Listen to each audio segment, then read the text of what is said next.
Magandang araw! Sa video na ito, tatalakayin natin ang buod ng ika-11 kabanata ng El Filibusterismo ni Dr. Jose Rizal na may pamagat na Sa Los Baños. Pag-aaralan din natin ang mga mahahalagang pangyayari, tauhan, tagpuan, talasalitaan, at aral, mensahe o implikasyon na matatagpuan sa kabanatang ito. Simulan na natin. Sa kabanatang ito, ipinakita ang isang araw sa Los Baños kung saan nagbakasyon ang Kapitan General at ang kanyang mga kasamahan matapos mabigo sa pangangaso sa Boso-Boso. Ang General, kasama ang mga pari, sundalo at musikero, ay umuwi ng walang nahuling hayop. Isang bagay na kinatakutan ng mga lokal na opisyal na baka magdulot ng galit ng General. Sa kabila nito, tila natutuwa ang General dahil hindi siya mapapahiya kung sakaling pumalya sa pangangaso. Sa Los Baños, habang naglalaro ng baraha, kasama ang mga paring sina Padre Sibila, Padre Irene at Padre Camorra, naging tampok ang iba't ibang usapan, mula sa mga personal na patutsada hanggang sa mga issue ng gobyerno at edukasyon. Habang naglalaro, tinalakay rin nila ang ilang mahahalagang usapin tulad ng petisyon ng mga estudyante para sa pagbubukas ng akademya ng wikang Kastila na naging sentro ng diskusyon at mga argumento. Si Ben Zabe, isang manunulat at mamamahayag na laging kumakampi sa mga makapangyarihan, ay nandoon din at aktibong nakikisali sa mga usapan. Sa kabila ng kanyang pagiging kritiko, palagi niyang sinusuportahan ang mga pananaw ng mga pari at opisyal upang mapanatili ang kapangyarihan ng pamahalaan at simbahan. Nagkaroon ng mainit na argumento tungkol sa petisyon ng mga estudyante, kung saan tinutulan ni Padre Sibila ang pagbubukas ng akademya dahil sa takot na mawala ang impluwensya ng mga pari, samantalang sinuportahan ito ni Padre Irene at ni Padre Fernandez. Nagpahayag din ng opinyon si Simon na mas delikado ang mga tulisan sa loob ng pamahalaan kaysa sa mga nasa kabundukan at iminungkahi ang higit na paghihigpit sa paggamit ng mga armas sa bansa.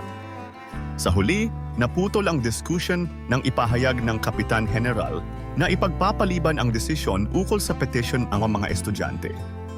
Napag-usapan din ang kaso ni Julie at ang paghingi nito ng tulong para sa paglaya ng kanyang lolo na nauwi sa pagbibigay ng utos ng Kapitan General na palayain ang matanda, isang patunay ng kanyang pakitang taong habag.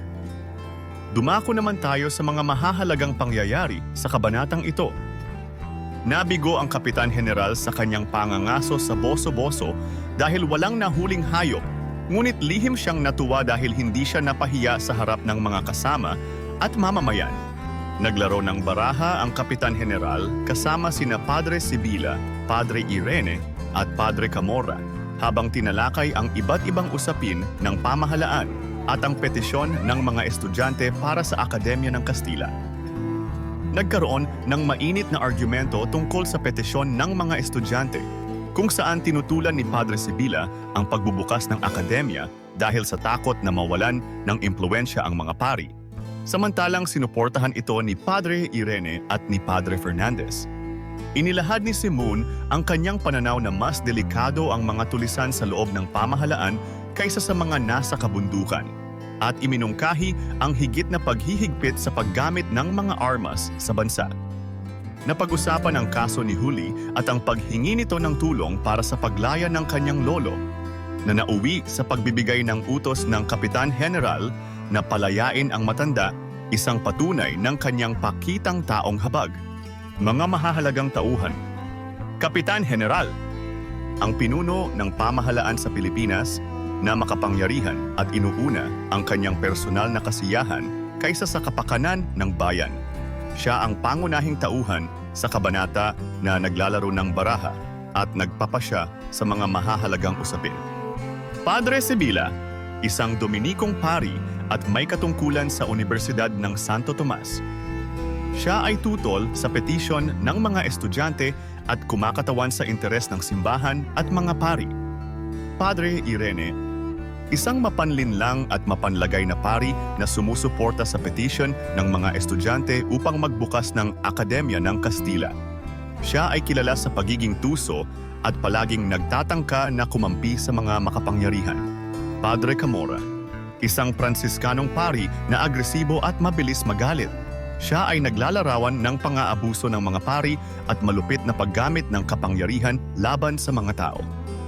Simon, isang misteryosong negosyante at tagapayo ng Kapitan General na may lihim na plano laban sa pamahalaan at mga pari.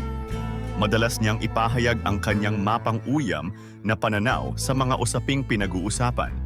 Don Custodio, isang mataas na opisyal ng pamahalaan na kilala sa paggawa ng mga kakaibang proyekto na madalas na walang saysay o kabuluhan. Siya ay isa sa mga kasangkot sa talakayan tungkol sa edukasyon at iba pang issue sa kabanata. Padre Fernandez, isang Dominikanong pari na mas bukas ang kaisipan kumpara sa ibang mga kasamahan niya. Siya ay mas makatarungan at nagtatangkang ipakita ang ibang perspektibo sa mga usapin. Ben Zabe, isang manunulat at mamamahayag na laging pumapanig sa mga makapangyarihan at madalas na ginagamit ang kanyang sulatin para sa propaganda ng mga opisyal. Dumako naman tayo sa tagpuan ng kabanata. Ang kabanata ay naganap sa Los Baños, partikular sa palasyo ng Kapitan General na malapit sa baybayin ng Lawa. Dito naglaro ng baraha at nagkaroon ng mga diskusyon ang Kapitan General at ang kanyang mga kasamahan habang sila ay nagbabakasyon matapos ang nabigong pangangaso sa boso-boso. Ngayon naman ay talakayin natin ang mga talasalitaan sa kabanatang ito. Ekscelensya, tawag sa isang taong may mataas na posisyon, gaya ng Kapitan General. Basag ulo, kaguluhan o labanan, gulo. Filibustero, taong lumalaban sa pamahalaan o rebelyon. Panunuluyan, pagbabakasyon o pansamantalang pagtira sa isang lugar. Patutsada, pahayag na may laman na pamumuna o paninita. Kawalan ng disiplina, hindi pagsunod sa mga patakaran o tamang asal. Pribilehyo, isang espesyal na karapatan o benepisyo. Pagkainggit, pagkakaroon ng damdamin na nais mapasa kanya ang mayroon sa iba. Katunggali, kalaban o kaaway. Indulhensya, pagpapatawad o pagbibigay ng biyaya. Agenda, listahan ng mga paksang tatalakayin sa isang pagpupulong. Confrontation, pagtatalo o pagharap sa isang issue.